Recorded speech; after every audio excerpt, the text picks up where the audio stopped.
Now I'd like to give you a few tips about how to graph trigonometry functions.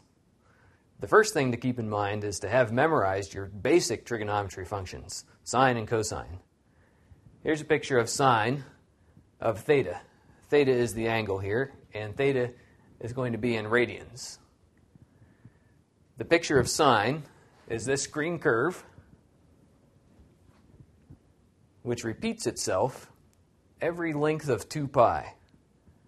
So the basic shape from 0 to 2 pi will be repeated over and over.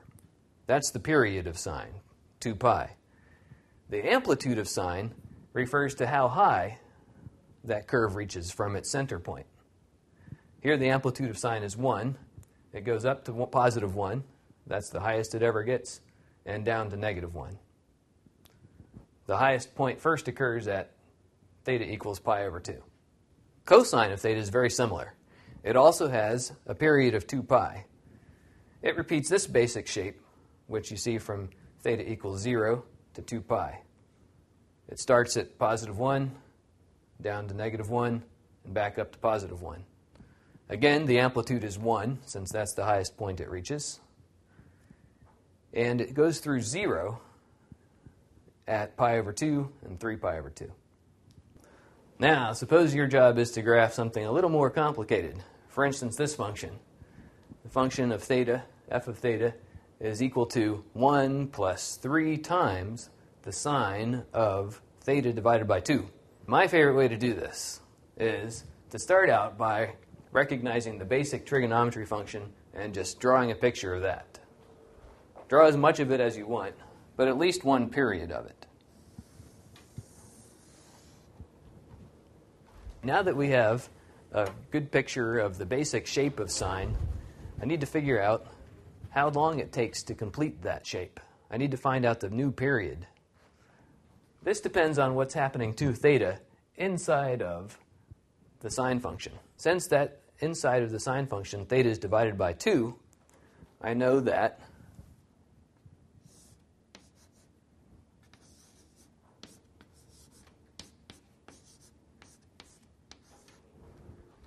at that point, theta over 2 equals 2 pi.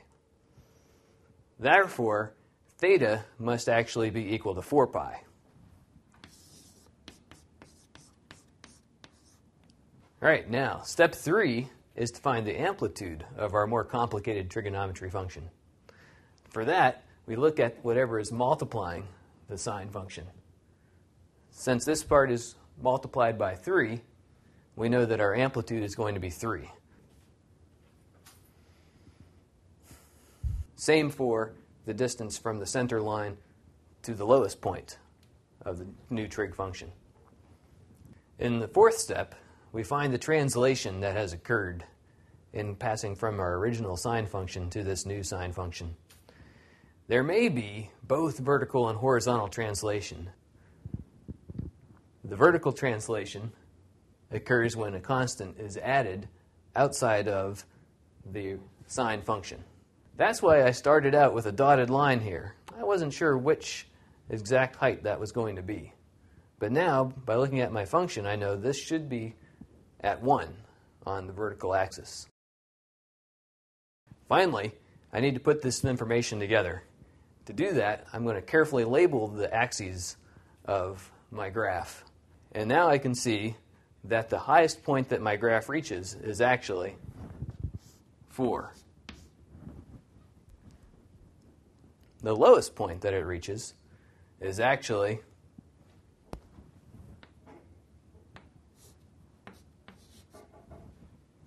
-2. I have already realized that this point on the x-axis was 4 pi.